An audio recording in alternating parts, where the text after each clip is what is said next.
hire people who are too inexperienced to know it can't be done, and extreme determination is key, and see things through, make it happen if it's logical, be determined no matter what, and see it through. Welcome back to another installment of the Next Gen Case Study series. On today's episode, we have Reg Weiser, who is the founder, chairman, and CEO of Positron, a high-tech company that he founded in 1970, which has been instrumental in advancing telecommunications and power solutions. With a career marked by innovation and leadership, Reg has received numerous accolades, including being inducted as a fellow of the Canadian Academy of Engineering, which is why we're excited to have him on the show. Reg, welcome to the program. Well, thank you very much.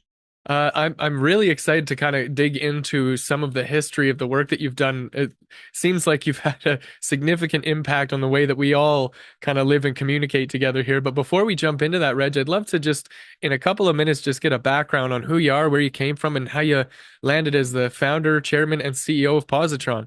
Well, I started off with an engineering degree and went to work, and I found that didn't I couldn't fulfill myself, so I decided to start a company, which started off basically where we go to large companies like Nortel at the time, Bell Canada, Pratt and Whitney, you name the company, and we offered to develop products for them at a fraction of the cost. Uh, Otherwise, we won't ask to be paid if it didn't work. That developed, one thing developed to another thing, and then we had the 911 system that we developed. First one was in Montreal. Then we went to Los Angeles, all across the United States, and we became the primary provider across the states, innovating all kinds of new things for 911 service. And we just went on from there. We also had another division that we took public, Positron Fiber Systems, had a liquidity event, and we're now off on our biggest venture, which is the high-speed internet availability in buildings, because you can't get that. 88% of buildings today don't have fiber wiring, and the existing telephone pairs or coax you just can't get up to decent bandwidth. So people are stuck unless they're prepared to pay $600 to $800 a door to rewire. So carriers tend to bypass them. As a result of that, these people are underserved, and it just as badly underserved in the heavy metropolitan areas as they are in rural areas. And there's no easy solution.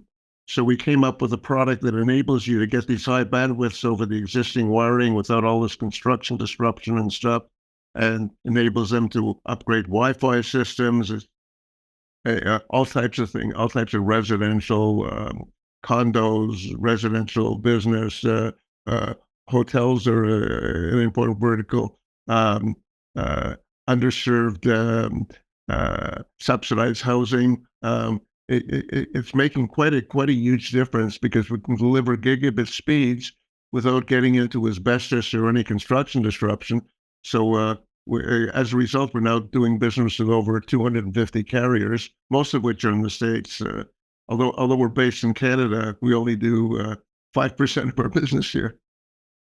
Wow, that's pretty powerful to understand how the market needs this thing that nobody else could identify, and then to innovate. I'm imagining that this is a new solution that hasn't existed, that nobody else was doing. So to innovate and create something to address that problem, that's quite an endeavor to take on. What inspired you to kind of push in that direction? Well, there was a need, and some people have tried unsuccessfully with some other technologies that were over the wiring, and so we gave it a shot. We figured that that's a big need, and well, that's what we're all about. We enjoy innovating. We're not going to do anything unless we can make it better, add capability, lower cost, and create value. That's an incredible mantra to have when in business when you're approaching such big problems. I wonder if you could share maybe just how you have evolved in your role, kind of overseeing all of this stuff. Well, I frankly stayed completely involved. Like I'm involved in all the strategy meetings and their directions, and I love the new innovation and stuff. So I don't think I'll ever get out of that. being being an innovator at heart, uh, uh, and although built these organizations who it's managed to grow, and at this particular time the need is all over the world. Like the available market in North America and Europe is over $21 billion.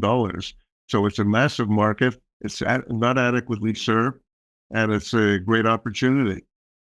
It also, by the way, creates the wiring that can become a converged gigabit network, which effectively means that you already having at no extra cost an infrastructure for IoT, that's smart buildings, smart homes, without extra cost. So because it all works over Wi-Fi, high-speed Wi-Fi that you use, so which we enable, and so it really is a very interesting intersection and fulfills very important needs for society.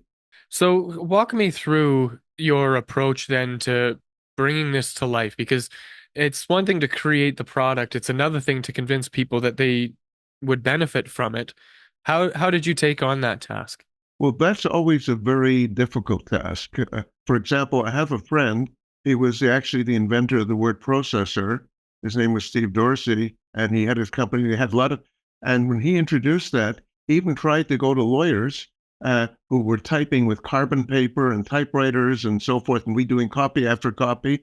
And most of them didn't see a need. And they see, so when you're introducing something new, it takes it takes a little effort. No matter, in other words, having the right product is only a portion of the value. You've got to convince people and make it happen. So we started off. We created we proved it in various places. We had people who tried it, worked very well. Large carriers. Some of the larger carriers took as much as 2 years before approving to go ahead with it. And now we're even getting on some of the major coax companies. They're now coming on board as well. So it's that is the most difficult part. I find that even more difficult than the innovation. Yeah, this is a perfect example of why we need what you do, Reg. So when it comes to that whole kind of marketing ecosystem, I wonder if you could kind of give us a 30,000 foot view of what that customer experience map looks like from the outreach, or are they kind of calling you because of some advertising that you're doing, or like what's your approach to customer acquisition? Well, we don't approach the end customers directly. We basically work with the carriers. They could be the telephone carriers or cable carriers or internet service providers, because they're the ones that have the customers. And it'll be too lengthy to try to get the subscribers directly. So we sell our technology to them. We show them how to use it. They install it, and then in so doing, it costs them something like 20% of the cost if they were to rewire. B, it gives them a tremendous competitive advantage. They can get their ROI back in something like 4 to 5 months. In other words, it takes a lot of manpower, which is scarce today, to do that installation. You eliminate all of it because the wiring already exists. And to give you an idea, all the wiring, we don't have to put that in, so that exists. So even if you want to go slowly and put in only what they need and keep on adding, you can do so. But if you're going to fiber a building, you're going to do it all at once. You're not going to come back and re-fiber every time you get some new customers. So they find this tremendous. They're able to landlords or to occupants. First of all, they've increased rents significantly. There's a high degree of people leaving. It's the most desired amenity in residential buildings today. You can have a gorgeous building, but if you can't get good internet there, people are not going to want to stay. It increases property values by 2 to 3%, and and and so it is something that's very important for the owners, as well as for the people inside. Now, also, it's been shown that if you have poor bandwidth, um, it impacts education, GDP, earnings, and so forth. People don't get people don't have an even break to succeed. And by increasing the bandwidth, you get big jumps in GDP in any areas where it happens. This has been proven in Europe and in other areas. And the United States is still, as advanced as we are over here, the United States still lags some of the more advanced nations in high-speed bandwidth penetration. Yeah, I read somewhere, or maybe it was somebody on a podcast we had on that mentioned that when we look at the geographical coverage of our communications, we're only like 5 or 10% covered because it's only concentrated in big cities or major pop areas of population.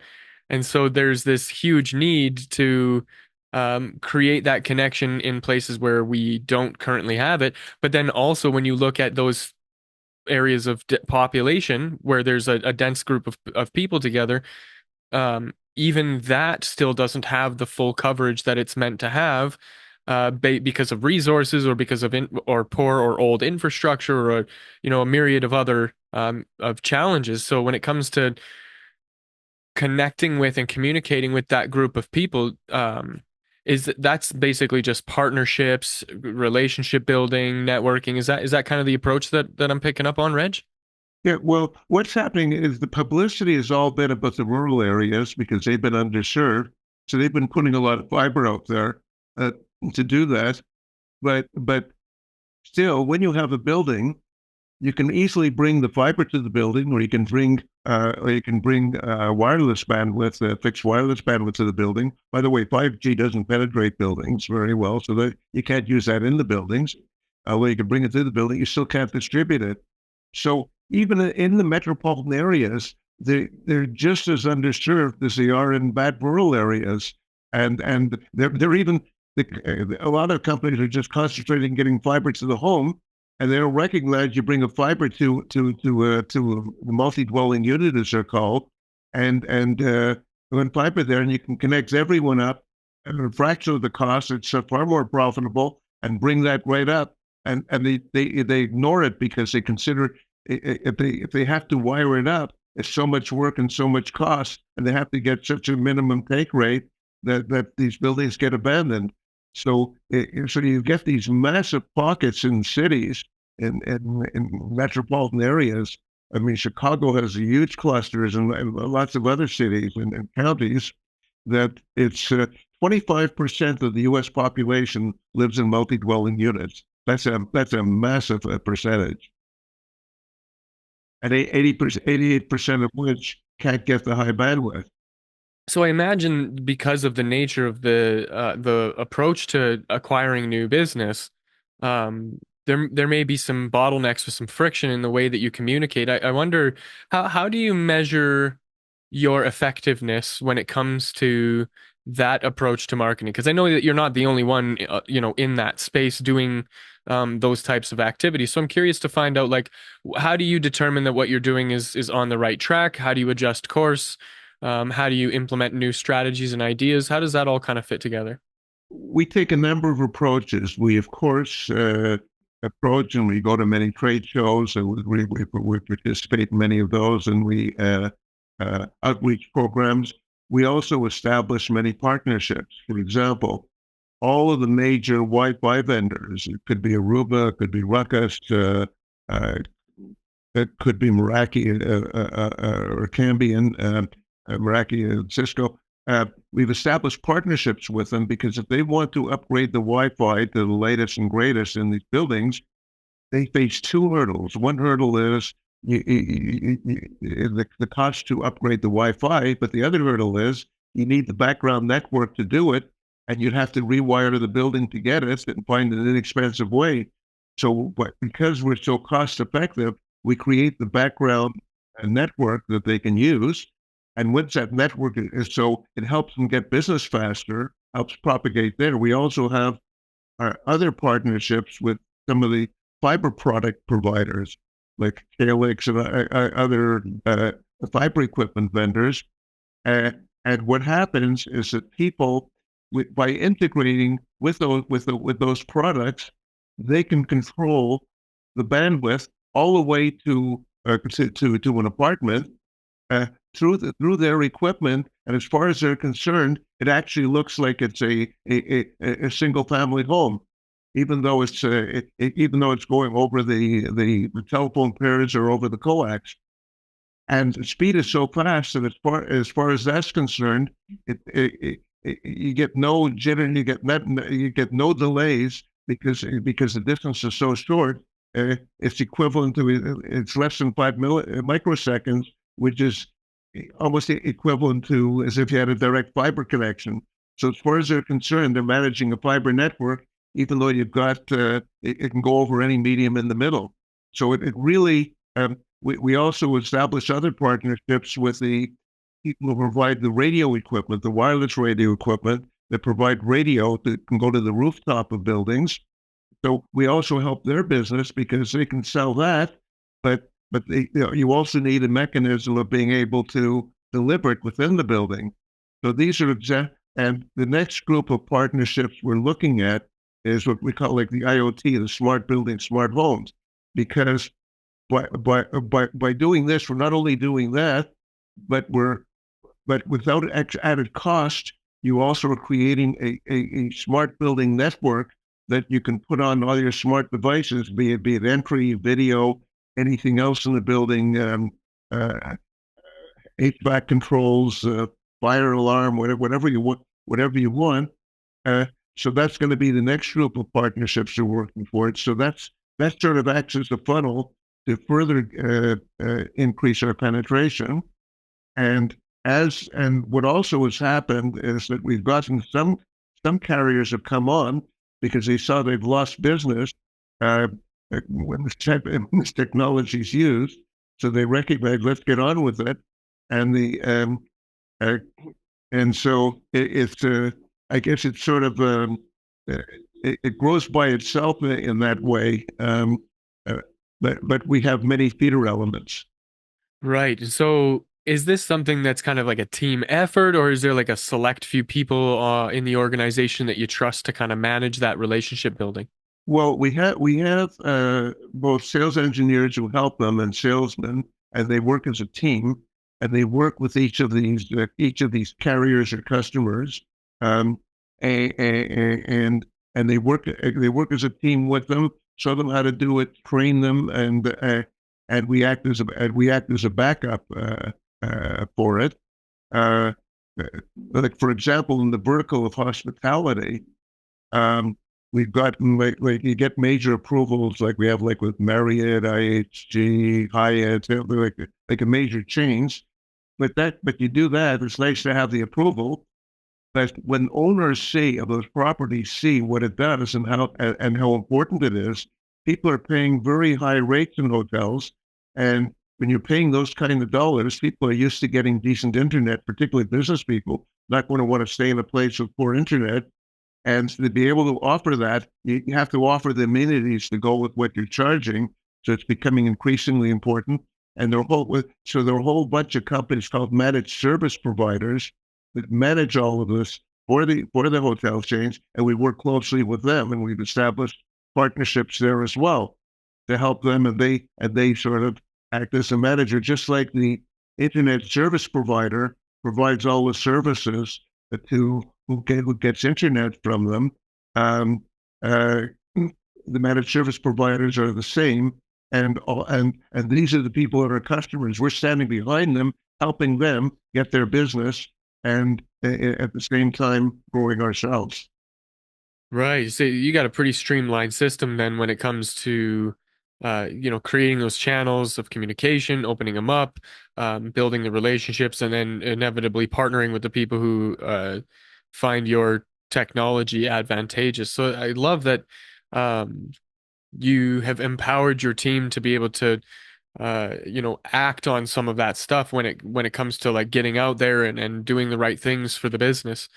So, Reg, we're kind of coming to the end of our time together here, and before we wrap things up, I'd love to take a glimpse into the future. What is on the horizon? What are you aiming at? What are some of the big goals that you have in mind for for the work that you're doing for Positron and for other things as well.